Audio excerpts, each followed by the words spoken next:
We just had to make one or two adjustments to make sure that our technical issues is like being handled by our engineers. But like where I left off, I'd like to introduce the man sitting very close to me. He is a legal practitioner, a human rights activist, also a politician. Join me to welcome Barrister Dele Igbilejo. Welcome to TMI, today's edition. Thank you for having me. I appreciate your coming. Good morning, viewers. All right. Let's start off with what Mr. President said in his power speech. You see the president until tomorrow, on May 29. He said, I'm sorry for the pains I caused, but I left this country better the way I met it in 2015. I picked up that particular clause from the speech.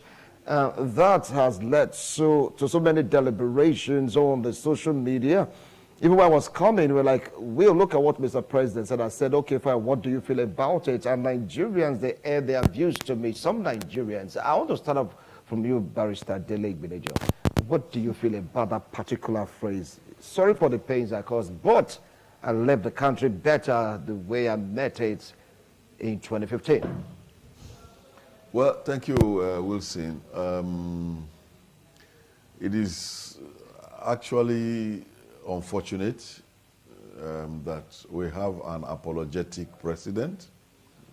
I would like to say that from my point of view, his apology is not accepted. Nigerians did not elect him to apologize. That is not the purpose of... this was a man who failed elections several times, if we recall, to be president.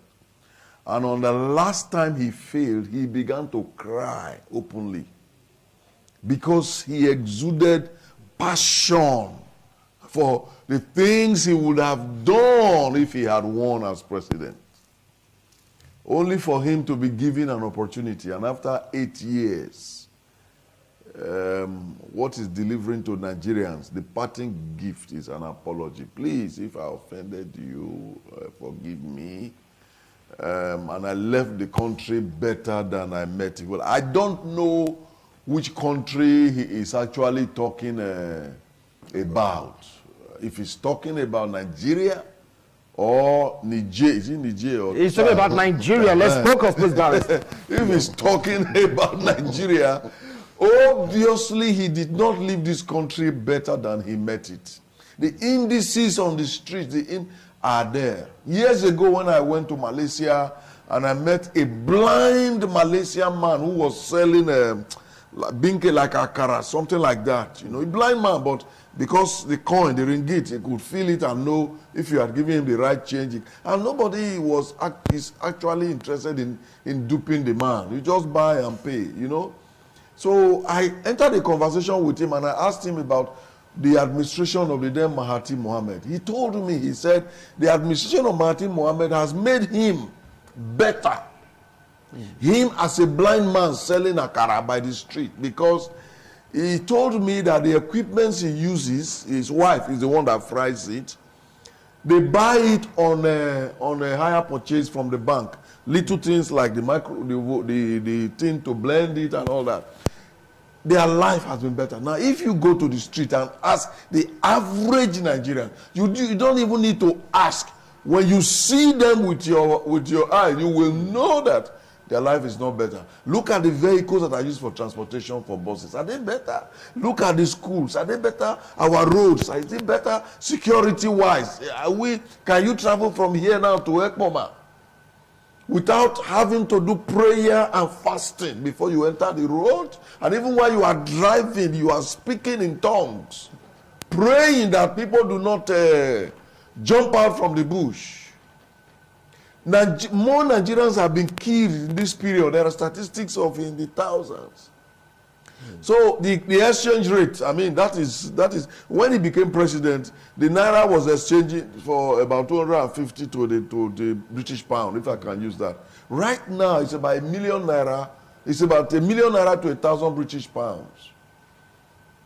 So In every area, Nigeria has deteriorated under this man. And all he can give us is an apology. I do not accept his apology. I don't think if he says, of course, I do not wish to say a few things. I would have thought that perhaps the speech writers, those who wrote, because I know the president won't have time to be writing speeches for himself. He has speech writers. I think they are suffering from some form of disconnect. Disconnect. They are living a different world from our people. Look at the price of petroleum products. How has it? Recently, we just came out of a difficult period when they brought in what they call a Naira redesign policy, which started nowhere and ended nowhere. All right, I'll come back to you, Barrister Dele Igbeneghu. Honorable Desmond Ugbo, you are a party man. You are a chieftain of the APC in Edo State with national recognition. Is he? He is. What do you feel about his administration? Picking it from where he said, look, I left this country better than when I met it in 2015. Do I apologize for the hardship? Two contradictory statements. Take it up from there. My president, Buhari, well, we thank God for Nigeria. Is living tomorrow, hopefully. And that if you ask me how I feel, I will tell you straight point that I have a lot of mixed feelings.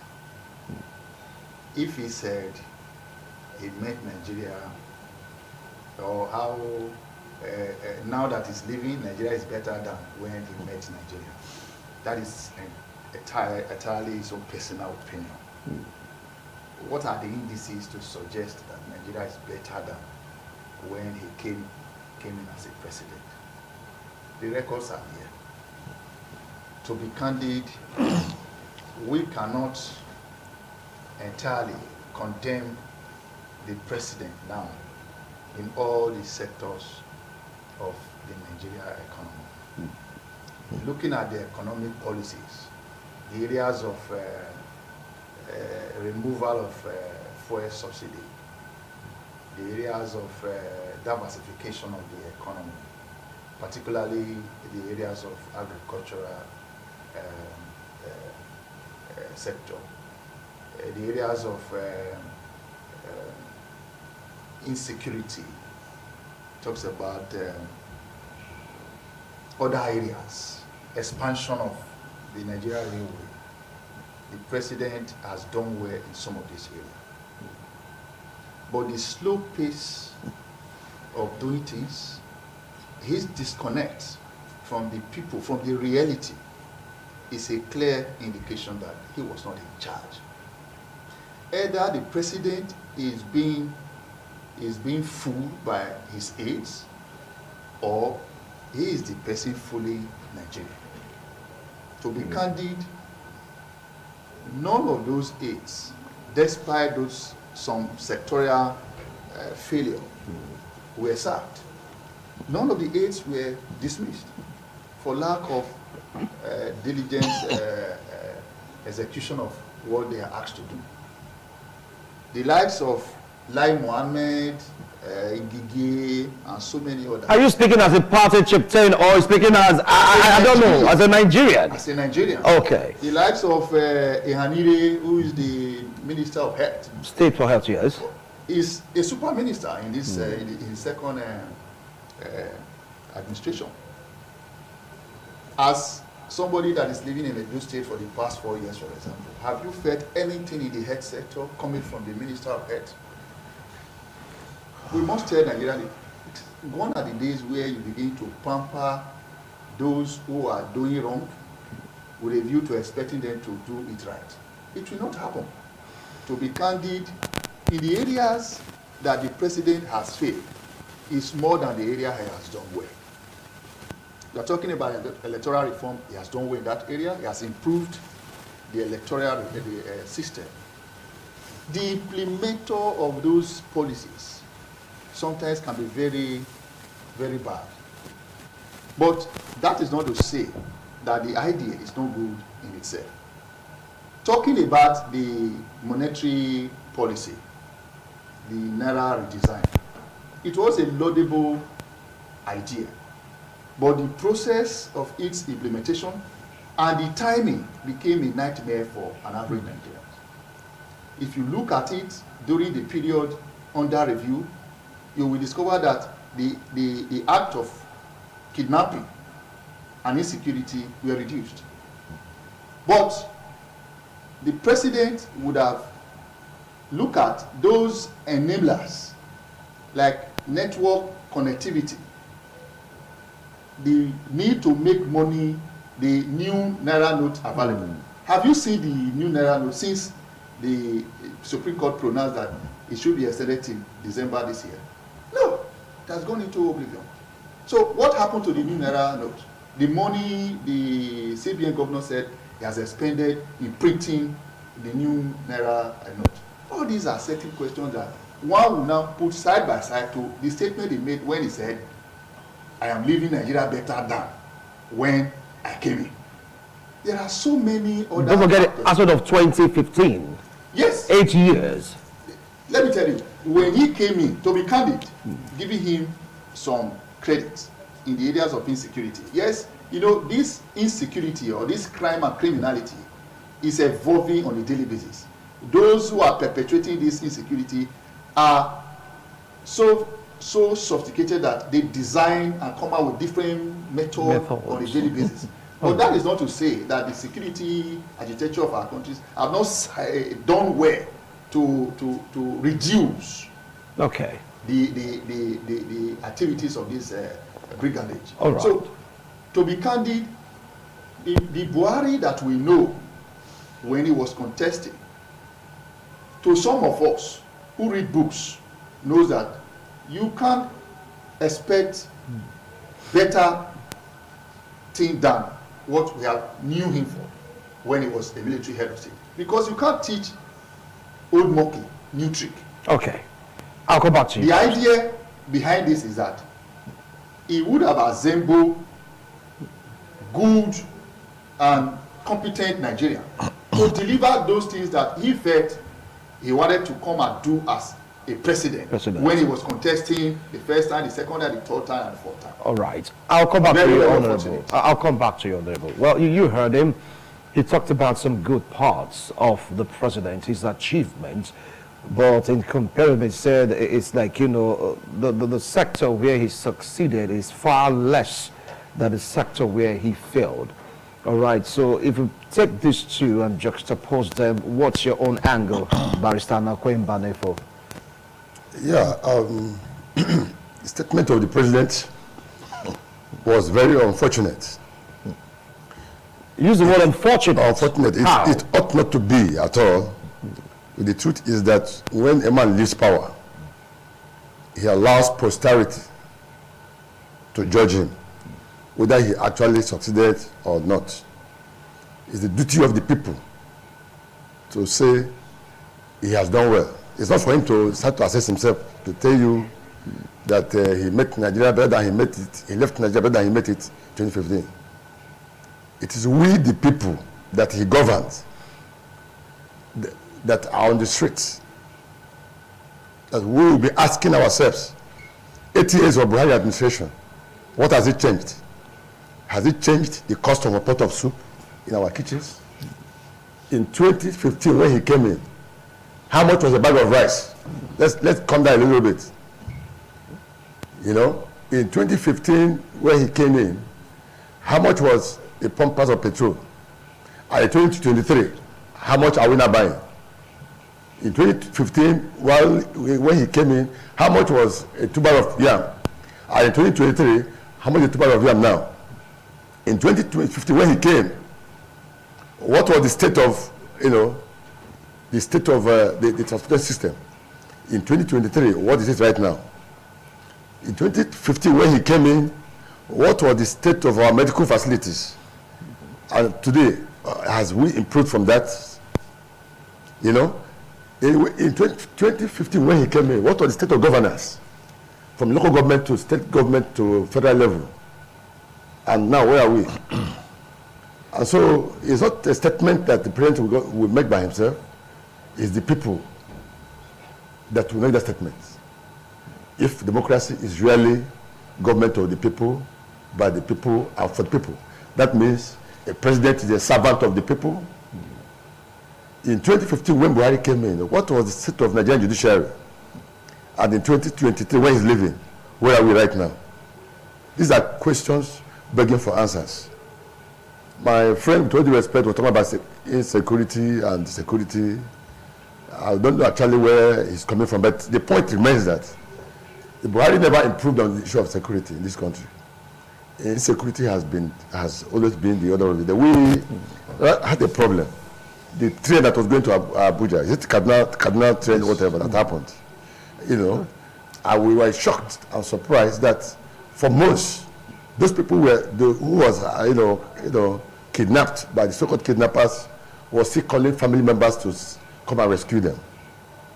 We have all the service providers, we have all the security, whatever, in the time where we could use drones to track those making those calls.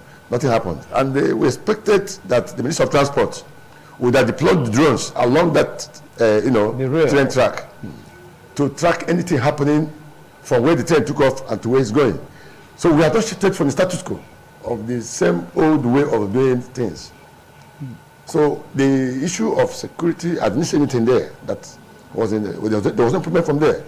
And if you're talking about what the president have done, that he has left Nigeria better than he met Nigeria, I think we should be asking the man from Bauchi State, and the man from Borno, and the man from Zamfara, and the man from even his own state, where cattle rustlers and some people will come and sack a whole village, kill some people, kidnap people.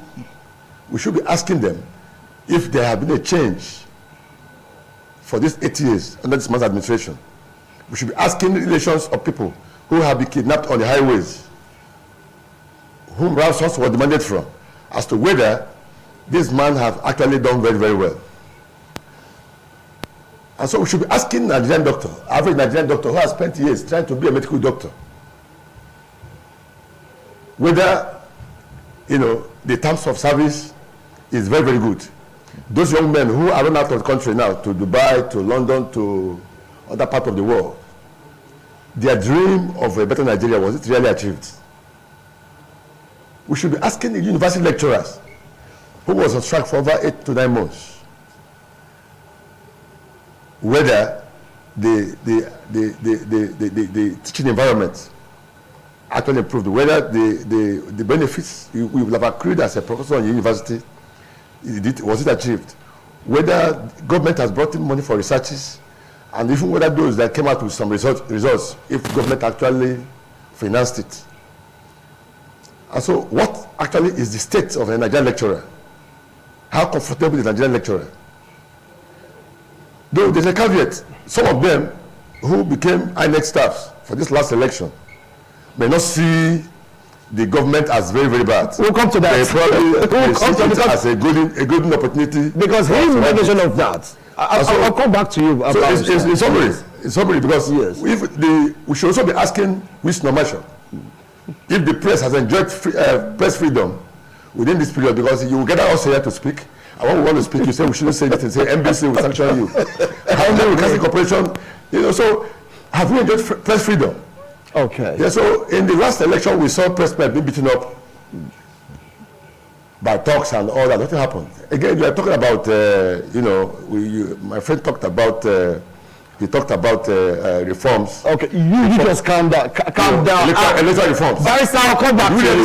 Those electoral reforms. I'll come back to you. In the case of beavers and all that, we were promised beavers. I would definitely come back to you. Transmit results to the server. Barrister, calm down. The Nigerians got the results on the server. Calm down. I will come back to you. So this note, I think. Okay. We'll take it from there. Okay, fine. Now, let's borrow a leaf from what Honorable Desmond Obo said. He said, look, the president, he has so much for Nigerians in terms of policies, but it says the implementers of these policies are the problem. He talked about INEC. You mentioned some lecturers that are like, sent to go be collation officers or whatever it's being called. These are one of the implementers. Talk about security. Lots of money was given in the fight against insurgency. Go do your job. It cannot be everywhere. He gave a marching order. He brought out money also for the completion of the Niger Bridge. All these things he did, he gave a marching order. Do it. But like what he rightly said, the implementers of his orders were the one that really fell behind. What do you have to say about this? Barrister. Oh, me? Yes. Well, you know, look, it's evident that President Buhari did not understand what a president does or should do. Until date, till when he made that speech, he still has not understood it. A president is not one that just deploys resources and then goes home to sleep, hoping, praying, believing, thinking, expecting that people he has appointed will get the job done. That's not a president. That's not a chief executive officer. Every person who runs an organization knows that supervision is key. Appointment of the right people and consistent supervision is key. If you are unable to supervise, first appoint the right people, like Honorable Desmond Ugbo has mentioned. The persons the president appointed, he never saw cause to remove them. He never saw cause to change them. He never saw cause to call any to order. None of them. He just left all of them to be doing what they liked. And in the true spirit of do what you like, they did what they liked. The Inspector General of Police did what he liked. The Director of SSS did what he liked. The man in charge of information, like Mohammed, that one said anything he liked. The one, even recently, the Minister of State for Festus K. Monsignor Advocate, at the Far West speech was reported to have told the president that his own appointment as Minister of State was unconstitutional. So, you know, it's a, what is that program called? House of Promotion. You know what I mean? Is that how a president, presides? You are supposed to appoint people, and you are supposed to check if they are achieving your parameters. You ought to have parameters. You ought to have bullet points of achievement. Are you following up? The presidency is not for the sleepy.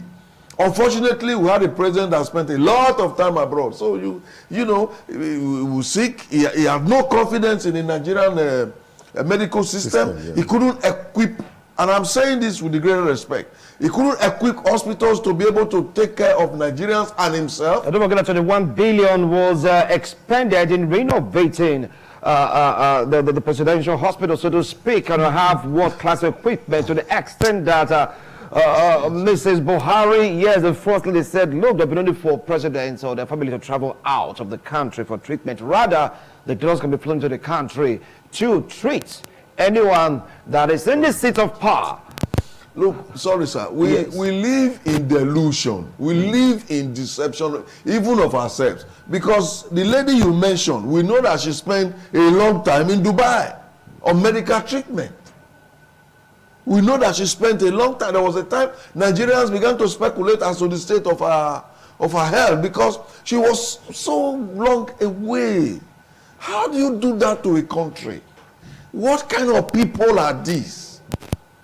If you spend all that money to equip an hospital and you never used that hospital, even their incoming president, the one they say they want to inaugurate tomorrow, 2 times since he won his election, has gone to France for treatment. Why did he not use that hospital? He's not aware that hospital is there. Why I'm saying this is because the vast majority of Nigerian people, they cannot go abroad. That's the problem. When they have medical needs, in those in Benin, the highest they can go to is UBTH, University of Benin Teaching Hospital, and you know the reports that come from there. You know the reports that come from there. So we cannot continue to deceive ourselves. We cannot continue to allow our elected leaders to deceive us. The president cannot be deceiving himself. He cannot say, oh, it is the implementers. I gave money for them to do something, they didn't do it. What are you doing in Aso Rock? Before you were elected, were you confined to one space? If your health is such that it does not permit you to move around, resign. Why did you not resign? Let somebody who can do the work get the job done. Because the lives of Nigerians are at stake. You heard my brother talking about insecurity. So many Nigerians, as we are speaking now, Mr. Wilson, you may not believe it, many Nigerians are in the bushes as we are speaking now, victims of kidnapping right now. Recently, a colleague of ours, a lawyer, was going to work along the Sabongidada road. He was kidnapped with other people, paid a lot of money and ransom. Apart from the beating, the merciless beating, the trekking for hours on end in his own country. He's not a refugee, in his own country. His government did not do nothing to help, nothing to save. So we cannot, our hospitals, of course, they mentioned the hospitals you have talked, those ones, okay. There's nothing to, so right. We cannot continue to deceive ourselves. We must come to a point as a people when we realize that we have to do this thing. Nobody's going to do it for us. Okay. I'll come back to you, Barrister Dele Igbenedion. Well, as opposed to what you said, Honorable Desmond Ubo, he said it's not on the shoulders of the implementers. That Mr. President is the one in charge. After all, he should know what it means to be a president.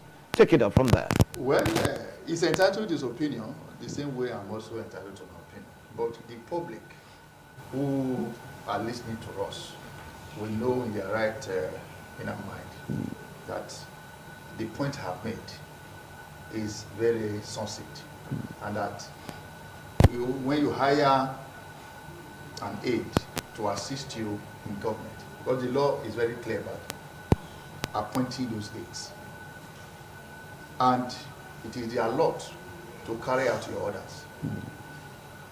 The problem with President Buhari was that he failed from time to time to call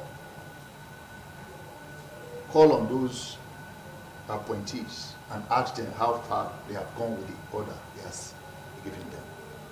That is where he has failed. Like I said, we cannot entirely condemn his administration in its entirety, because in the areas of infrastructure, just like as I've mentioned, he has done well in some areas. Because today we are talking about Second Niger Bridge. He did it. Are we seeing it in our dreams? It's not a reality. The railways that he has expanded and reactivated, it was not under his administration. We must give him that credit, no matter how little. The areas of electricity, Siemens electrical infrastructures is currently being installed to give way to the obsolete and old infrastructures that has brought Nigeria to perpetual darkness. What he has failed to do in that regard, because the first phase has been completed now. The second and the third phase will be done in 2014 and 2015 accordingly. Is that 2014? 2024. Oh.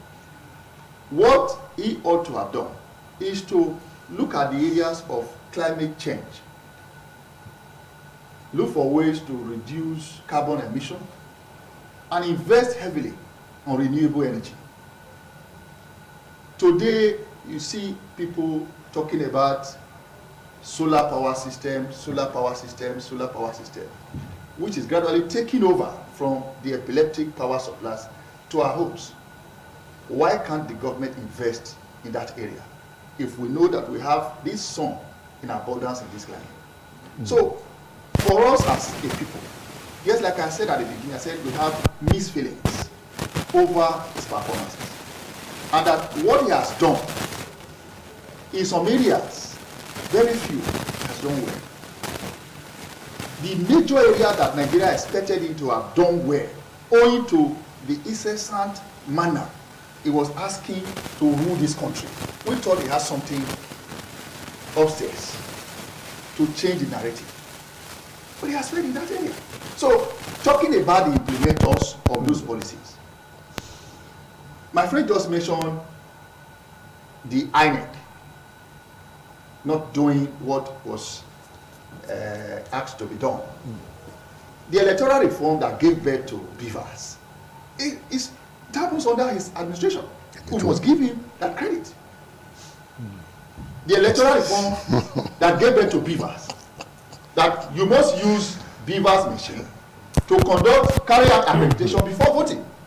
There and then you now see that the number of votes in this particular election is far very reduced than the one we got in 2019, in 2015 and in 2019. The reason is because if you go using the BUHARI'S, there is no way you can cut corners to inflate the figures, except the implementers. Who are the implementers?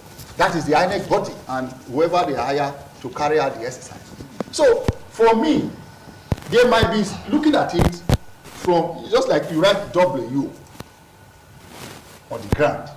It depends on where you are standing and looking at it from. It might look like W to you, to some others it look like M. So that is how people react to what has happened. To me, I know that Buhari has performed less as expected of him, because the statement, even before we came into the studio, I was discussing it with Barrister, that look, the last statement he made, that he is leaving Nigeria better than he met it. He goofed. He goofed. He goofed. Okay. All right. Because there are so many things that has happened that even attracted his apology. You keep apologizing. Yes, right. Because you are not in charge. Okay. You are not in charge. That is the reason why it created room for cabal to emerge in his administration. That is the first time ever that cabal, that name cabal, was realized under his administration. See some ministers becoming so powerful that even the president. In the areas of when he mentioned that whenever they go outside the country, they are going for medical treatment. It's not always true. The wife didn't go to Dubai for as long as she spent there for medical treatment. She went there for studies and some other things. Are you her doctors? You know, whenever you are saying, whenever you are even talking about the incoming president that he has traveled out of this country since he emerged as a president, president twice for medical treatment. Are you his aides? Are you his doctor? All right. You see, all these speculations sometimes did not help matters. Okay, I will come back to you, Boris. Honorable, calm down. Just calm down, okay? We are not taking this thing personal. We want to assess. We must say things the way they are. We try to assess the administration of President Buhari. Now, over to you. He mentions, he said, though they are little, at least this man did something. Railway, Niger Bridge, talked about the election process that was, some people call it renewed, so to speak, or will last say made to be better. The electoral act, it was reviewed and it made to be better. Talk about the number of voters compared to this election and previous election. Number was curtailed. You can hardly read except for the operators of this system. I mean, we should give this man credit in some aspects. Barrister Banefo. Well, I want to take a cue from where Malene Senior concluded his speech before my friend took it from there. With all due respect to Malene Senior, he said that we Nigerians should stop deceiving ourselves. We should, it was very clear that we should stop deceiving ourselves. So when somebody is talking as if he lives in a different planet, while we all live on Earth here. We all live here. So we should stop deceiving ourselves. The truth of the matter is this, is that as much as everybody is entitled to his opinion, and if we must tell ourselves the truth, we should be asking ourselves, in 2015, how much was Nigeria owing? in 2015, how much was Nigeria owing? And in 2023, how much are we owing now? The figures we have is about 77 trillion. Yeah. And 3 weeks to the exit of this man, or Mr. President, he went asking for $800 million loan. And that loan was asked for, the one they said is for infrastructures. And the other one, I don't know what they call it. And this is a man that was is going to leave by tomorrow morning, at least 10 o'clock. They must have been done with inauguration. Yes. And so this last loan that National Assembly went ahead to approve, that money, who is going to implement it? Is it the incoming government or the outgoing government? So my friend said that the president did performed very well in some areas. Those areas you said he performed very well. We are owing. Yes. And the money we are owing, we cannot pay it. If our children cannot pay it, the level of indebtedness in this country is so worrisome that despite our feelings about the last election, sometimes I ask myself, even the incoming president is coming to carry a very big burden left behind by the outgoing government, because you must be very smart to be able to manage these debts and at the same time talk about infrastructural development. For the past 8 years, we have run a budget on deficit for the past 8 years. And then when the current expenditure becomes bigger than what you want to use for infrastructure development, the country will definitely remain static. So the current expenditures for the past 30 years in this country have been very monumental, that by the time we are done with salaries, this and that, little or nothing is left for development. And as far as I'm concerned, my friend was talking about fuel subsidy. As of this morning, fuel subsidy have not been removed. The status quo still remains the same. The only succor we may have, depending on the entrepreneur, is that a few days before now, Dangote refinery was launched as the largest and the biggest refinery in Africa. And so most people are saying that probably that could reduce the foreign exchange the country is spending to import fuel. But one thing is certain, is a private investment. And the man built the place to make profit. It's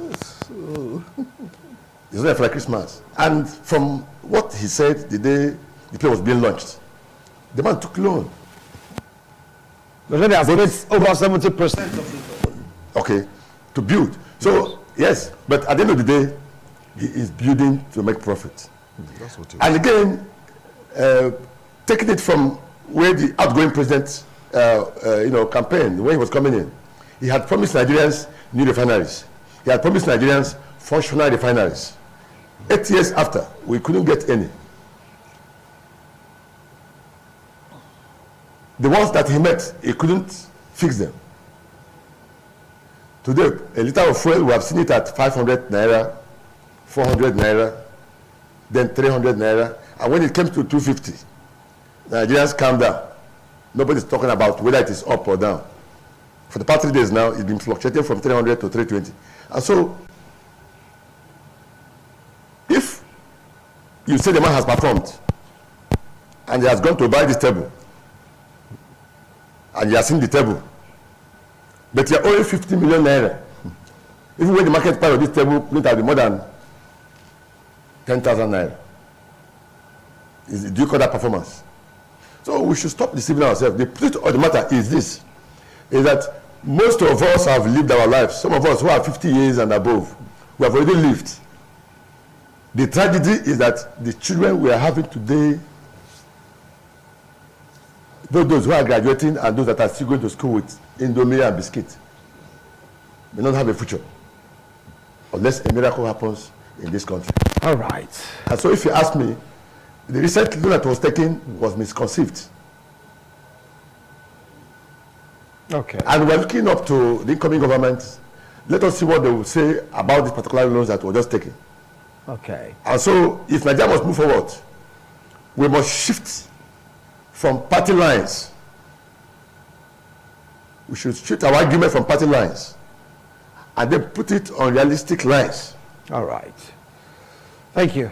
So that there could be a way forward. Because if you compare this country to countries like Rwanda, Paul Kagame came to power and raised the country from a country that just came out from war, the rubbles of war. It is something wonderful. And today Rwanda, look at where Rwanda is. Thank you. And we expect we can't be asking a giant of Africa. All right. That's copying. Thank you, from other countries. Anakwe Mbane for They've spoken at length. We have other guests to come throw light on this particular discourse.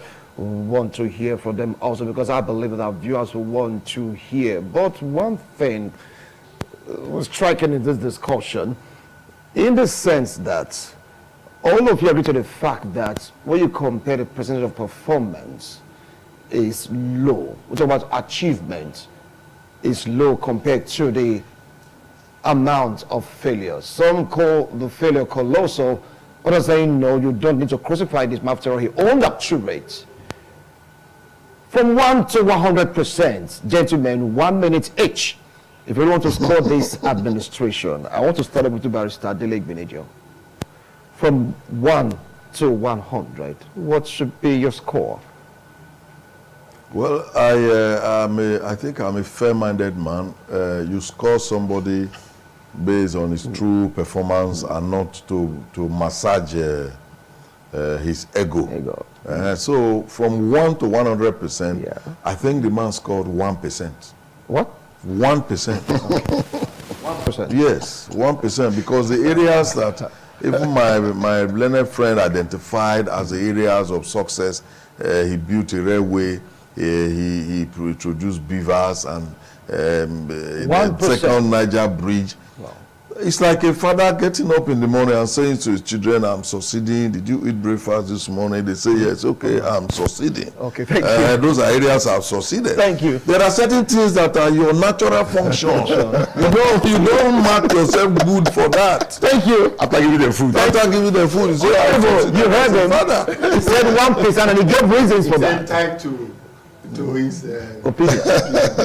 So when I was mentioning the loan, Yes. you know, he cannot just. Don't forget 1% to 100%. I'm coming. What will be your score? Let me quickly Okay. You know, there are certain monetary policy, there are certain international trade policy that require you to borrow. No. Excuse me. No. You know, when we are talking about economics, there are certain, because it is the National Assembly that approved the money. Are you defending the $800 million loan? I'm not defending it. I'm not sure that he borrowed the money and pocketed it or shared it among the National Assembly. That is by the wayside. For the performance, scoring President Muhammadu 100. I think I will give him 40%. 40%. 40%. Why would you give him 40%? The reason is because in the areas of infrastructure, I just mentioned second Niger bridge. A lot of infrastructures were built. Roads, bridges, international, country borders, connectivity and all that. But the road that will be like, it didn't come to our end. Yes. Some will be like, it didn't come to our end. That is the reason why I'm sure that. You're spending 40%. They're going to give 1%. Take it to Niger. Okay. Take it to Niger. Well, take it on to Niger. Thank you. Give him credit for that. Thank you. He took it from Nigeria to Niger. To Niger. Thank you. Don't allow posterity to judge accordingly. Thank you. Thank you, Honorable. We are judging him now. Let me take my own score. Barrister Anakwe Mbane for your score. 1 to 100, please. Well, I want to submit that the primary essence of government or governance is to protect the lives and properties of the citizens. Unfortunately, the lives and properties of Nigerians was never protected under this administration. My friend is talking about Second Niger Bridge. I'm from Imo State, Nigeria. I'm an Igbo man. I should be the person talking about Second Niger Bridge. Yes. But it is correct to say here that every Monday, the whole Eastern region sits at home because they have a request they're making from the federal government. And millions of naira is being lost every day that those states are shut down. So the life there is almost becoming something else. All right. Because the issue of insecurity. All right. For what 100? For what 100? Yes. I will want to align myself, my leader senior. 1%. 1%. 1%. Their opinion. It's your opinion. No, but majority opinion. Majority opinion. 2 over. Well, Supreme Court. You heard them. Yes. You've heard them. Mine is 40%. 40%. 1%. No, you've heard them. 1%. This 2%. administration probably will come to an end tomorrow, May 29. And we're going to see the action of the incoming administration, which will be discussed as an agenda for them because other guests that are there in the studio waiting for their turn. Gentlemen, thank you so much. Thank you. For a wonderful analysis. From what you all agreed, the underperformance surpassed, it's past tense now, the performance of this present administration. But they apologize. He has apologized and look, forgive me for the hardship, but at least I know I left the country better the way I met it in 2015. That is where he goofed. Yeah, that's where he goofed. Okay, whatever. So him, he didn't goof. Thank you so much, gentlemen. Yeah. The comments, theirs, it has nothing to do with ITV, but they spoke their mind. You could see it. You could feel it. You can really relate to what they are saying. Well, we'll be right back after this break to take on other guests in the studio so they can throw more light on this particular discussion. Don't go away.